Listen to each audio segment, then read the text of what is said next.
Hey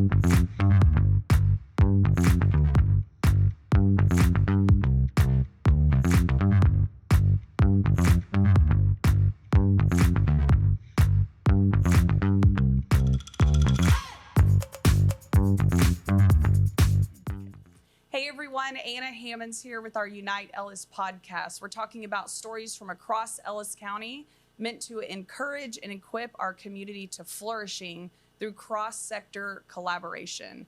Today, I have Jamie McNulty with United Way, so let's get started. All right, Jamie, let's get started. Why don't you start by telling us about United Way? So we are a community resource organization here in Ellis County. We currently support 26 nonprofits. We not only support them financially, but we work to connect those nonprofits together to ensure there's no duplication of services throughout the county and we're being as effective as possible. In addition to supporting those nonprofits, we serve as that community resource to the community members.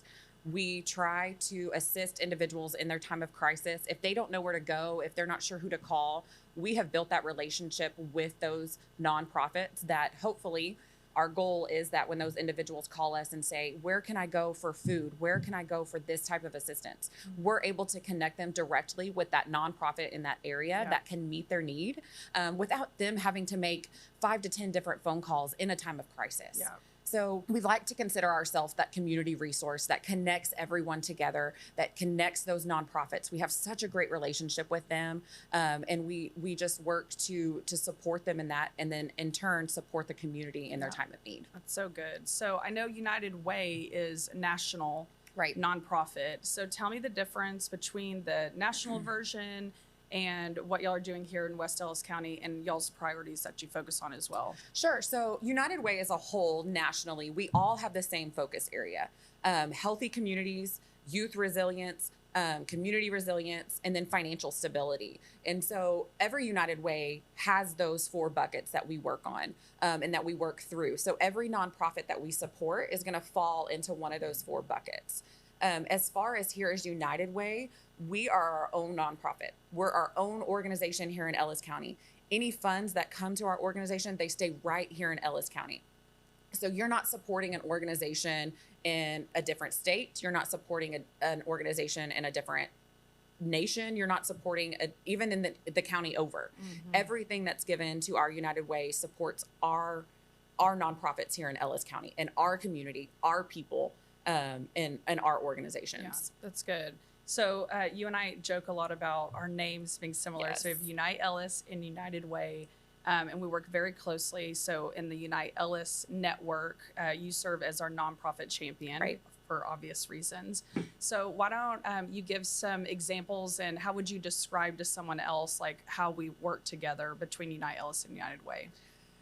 Great question. That's a very loaded question.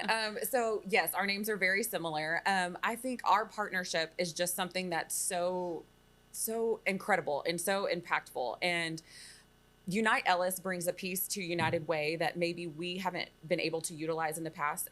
With Unite's 5 sectors, being able to utilize the churches.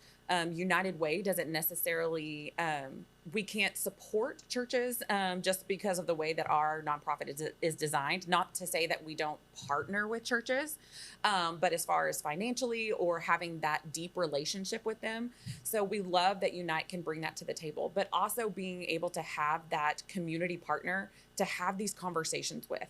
I'm a one-man team at United Way of West Ellis County. And so to have a team like Unite to be able to say, hey, I've got this case that's come in, or hey, we have this family in the community that we need to assist. Yeah. It's so great to be able to have another team to lean on and to support and say, I know these resources, but do you have any more? Yeah. Or I've got this case going on. Who can you bring to the table to help support that? Yeah. And so to be able to have that holistic approach is incredible. Yeah. Yeah. So some of the very logistical, like the way that looks for us, I know you and I work really tight together. So we get a call from someone and they have a family that's about to be evicted or they have certain needs. You know, I'm calling you going, hey, what nonprofits can we deploy?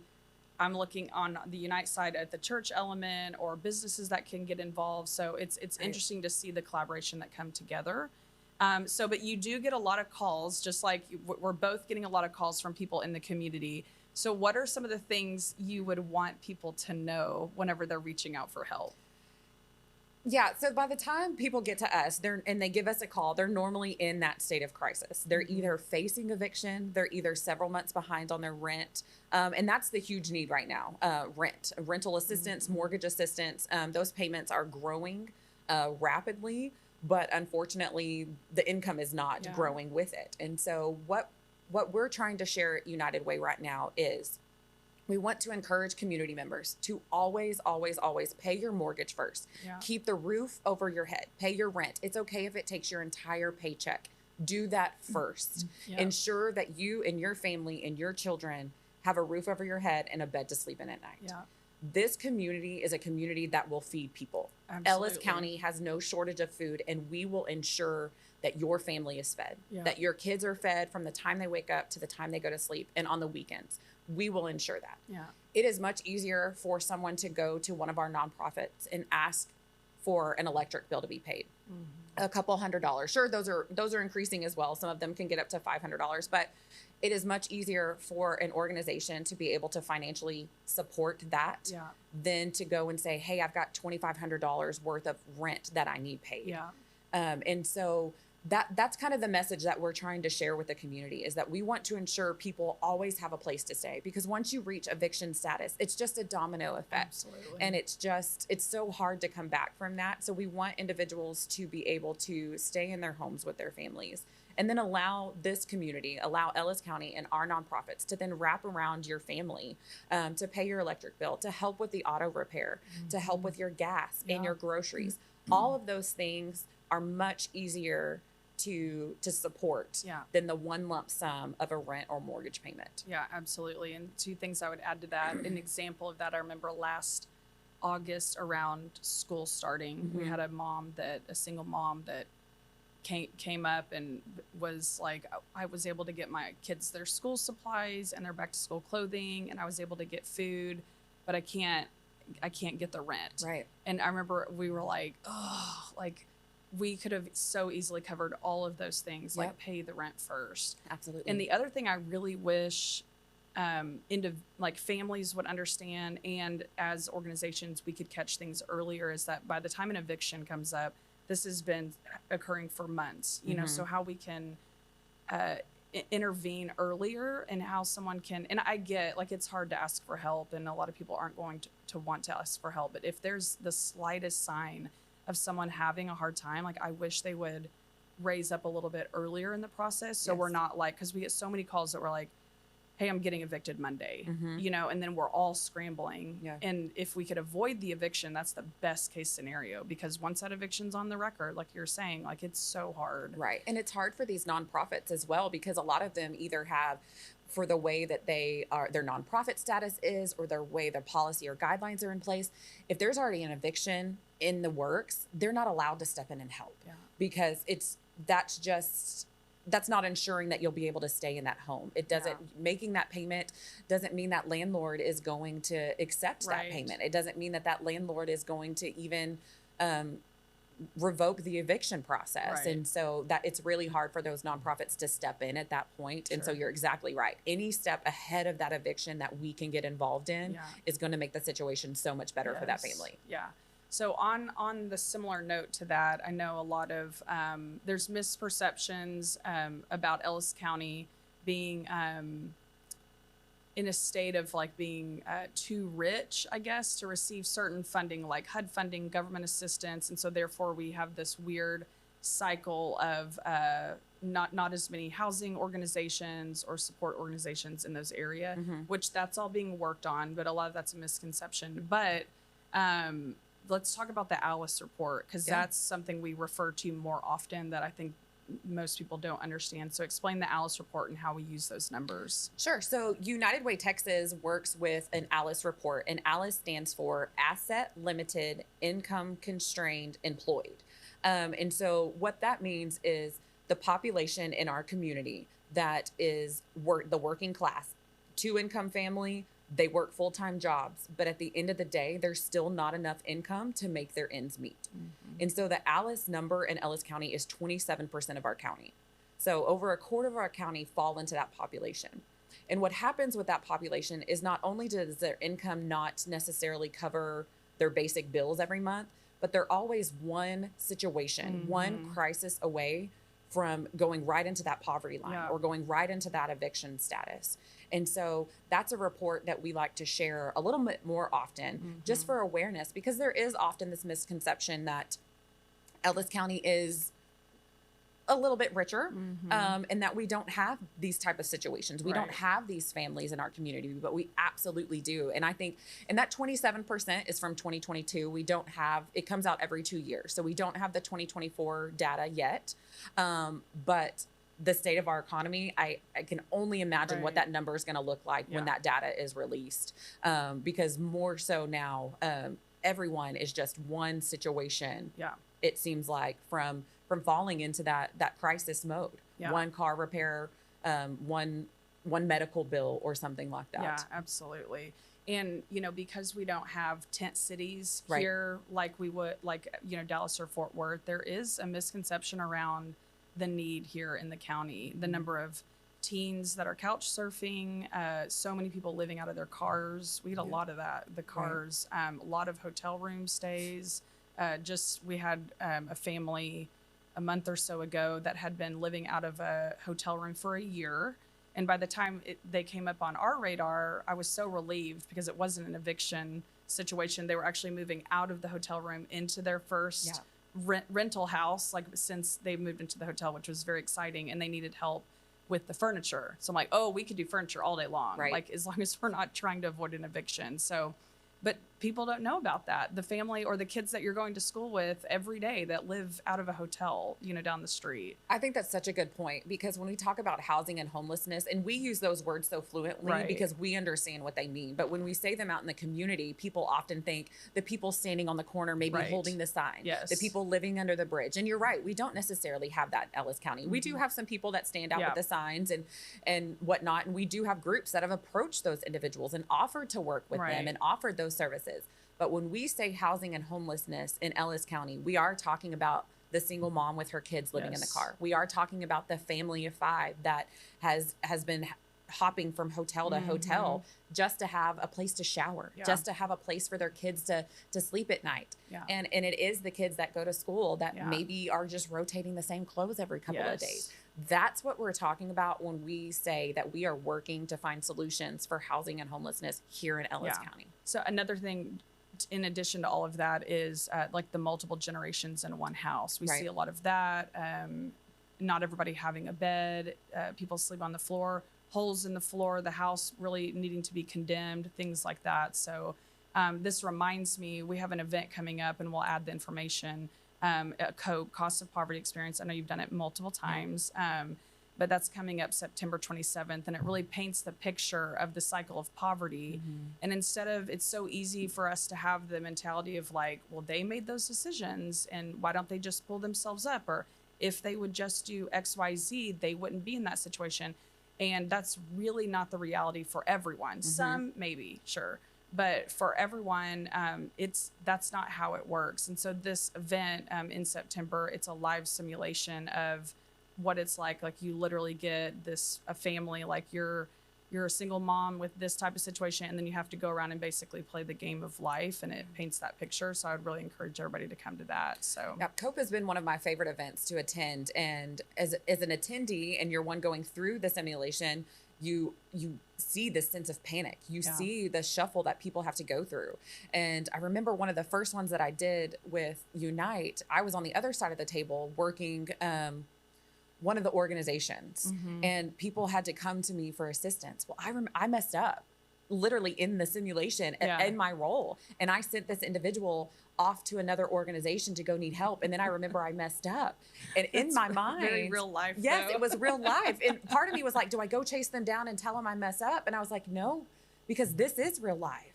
Because there are humans on the other side of that table that are messing up. And your mistake, whether you mean to make the mistake or not, you then affect somebody else's life that's already in Absolutely. crisis, that's already on this downward spiral. And so yes, I highly recommend anyone and everyone attending the COPE, Yeah. just for an understanding and an eye-opening experience Yeah. to really what is going on around us in our Right. community. I remember the first time I volunteered with COPE, and like you're saying, there's the resource tables that people go around to, and I served as the church table. Mhm. And of course, I had a budget like for benevolence that I could give out. It was so frustrating because just like all of our organizations, they have a certain amount every month or quarter or year, however often that you can give out. And so people were coming to me in a panic, needing help. And I just like flew through the money like right at the beginning. And then at the end, they would come to me and I'm like, well, I can pray for you. And they were about to be evicted in this scenario, and they're kind of like really, you know, I mean, and that's a whole different conversation, but I realized all of a sudden like the panic that they were in, and Right. they needed to find the resource at that moment and didn't really want to mess with anything else at the time. And so even when we talk about spiritual health, mental health, physical health, all the other things that should be a priority and relate to our flourishing as a whole in life, when those basic needs are not being met, they're about to be evicted, they can't eat or whatever, all the other things fall by the wayside. And Right. that was a big aha for me. And so it shows that we've got to be meeting the bottom of the hierarchy of needs here, the bottom of the pyramid, before we ever can climb up to those other areas of flourishing. Absolutely. That's absolutely correct.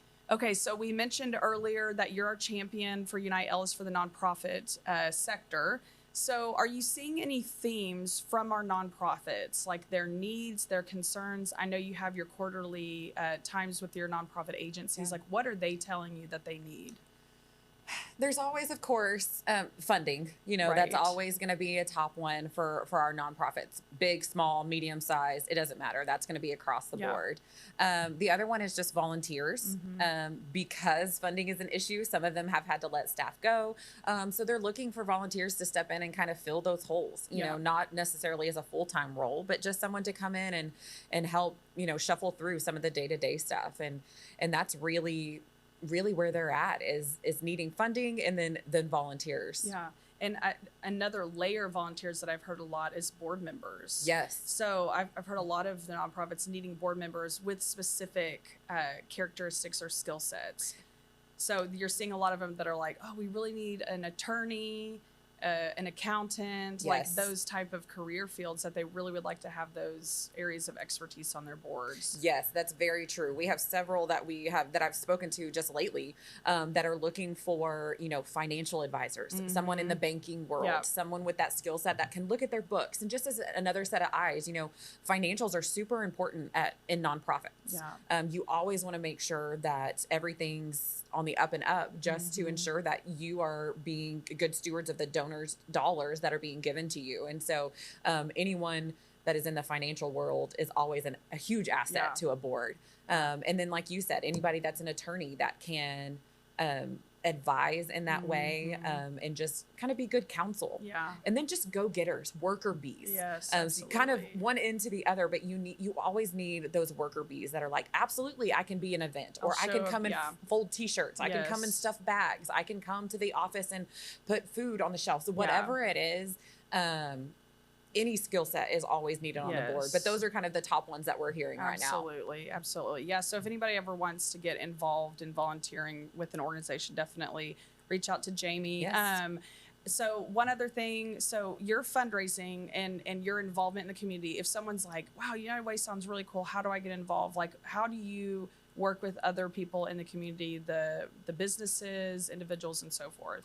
Yeah, so United Way, historically, we have been a fundraising platform through employee giving campaigns. And so what that looks like is the employees of corporations or businesses donate through like their payroll. So we partner a lot here in the community with like QT distribution, Target distribution, HEB, those types of employees. That's been our primary role of fundraising. Right now, we are starting specific campaigns towards the needs of the county. So upcoming, you'll see on our platform here in the next couple of weeks, it's going to be our Beat the Heat campaign. That is primarily fundraising dollars for organizations that help pay utility bills and electric bills. Cool. We are hitting the summer months that come July and August, Yes. everybody is going to see the huge spike in those electric bills. Yep. And we want to be able to step in and support those organizations in our community, above and beyond what we already do, with additional funding to be able to do that. So we're going to be running that campaign through the summer. When it comes to the holidays, we'll have one called Home for the Holidays that'll be keeping individuals in their homes. Oh, that's awesome. So these will be specific campaigns that you can follow on our website, on our social media platforms. We'll have more information that comes out. So ways to get involved financially through that is always a huge help. That's awesome. That's great.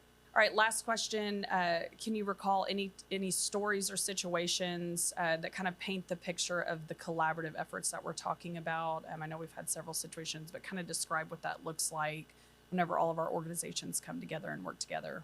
Yeah, there's actually so many, because our organizations are so great about talking and communicating and collaborating. But some of the great things is when we have one organization that has a family come in, they know exactly who to call to meet the other needs of that family. They may be meeting the initial need of, hey, the family came in for food, but we're seeing they have young kids. Yeah. Maybe there's some trauma there, and maybe they need some counseling services. Yeah. We have organizations that they can refer to and get them enrolled almost instantly to receive those counseling services. Maybe it's a single mom with those kids, and maybe she needs a support group. So we have an organization that is designed to specifically support single women. Yeah. And so those type of situations where it becomes this all around approach to try to meet all of those needs in that family. So we love to see that our nonprofits collaborate together and aren't afraid to say, hey, who is it that meets this need? Who is it that can step in? Yeah. We talk a lot about our nonprofits focusing on their lane and their mission. And so it's really important for us to reinforce that so that these nonprofits thrive in the area that they're designed to thrive in. Yes, that's so good. Yeah, I love it whenever that comes together. Like you'll see them, multiple agencies coming in and adding their element into it. And then you overlay like a business sponsoring something. You overlay a church, like say all the nonprofits get the basic needs met. And then you bring a church partnership, and they're going to look at the relational health of things like, hey, how's it going? What's next? How can we support you? Yep. You know, all of that. I don't think we would get as far with each family. I think we would be just band-aiding approaches if we weren't all working together. So I think that's really a good example. Yeah, and in addition to the churches, we've got those organizations, like you were saying, that once you meet all those physical needs, those initial needs of their time of crisis, we do have organizations that come in and say, okay, how do we ensure that you don't go through this cycle again, that it's not repeated? How do we ensure, what was the problem? Maybe a budget issue. Was the problem maybe just that one crisis? Okay, cool. How do we have an emergency fund? How do we do X, Y, and Z? Yeah. So we have organizations in place that can then come in and counsel, so to speak, that family to set them up for success. Right. Yeah. I love that. Awesome. Well, I love our time together. So if anyone wants to get involved with the United Way, the website is uwwec.org. So United Way, West Ellis County, uwwec.org. Yes. So thanks for your time today. And thanks everyone for watching. And we'll be back next month.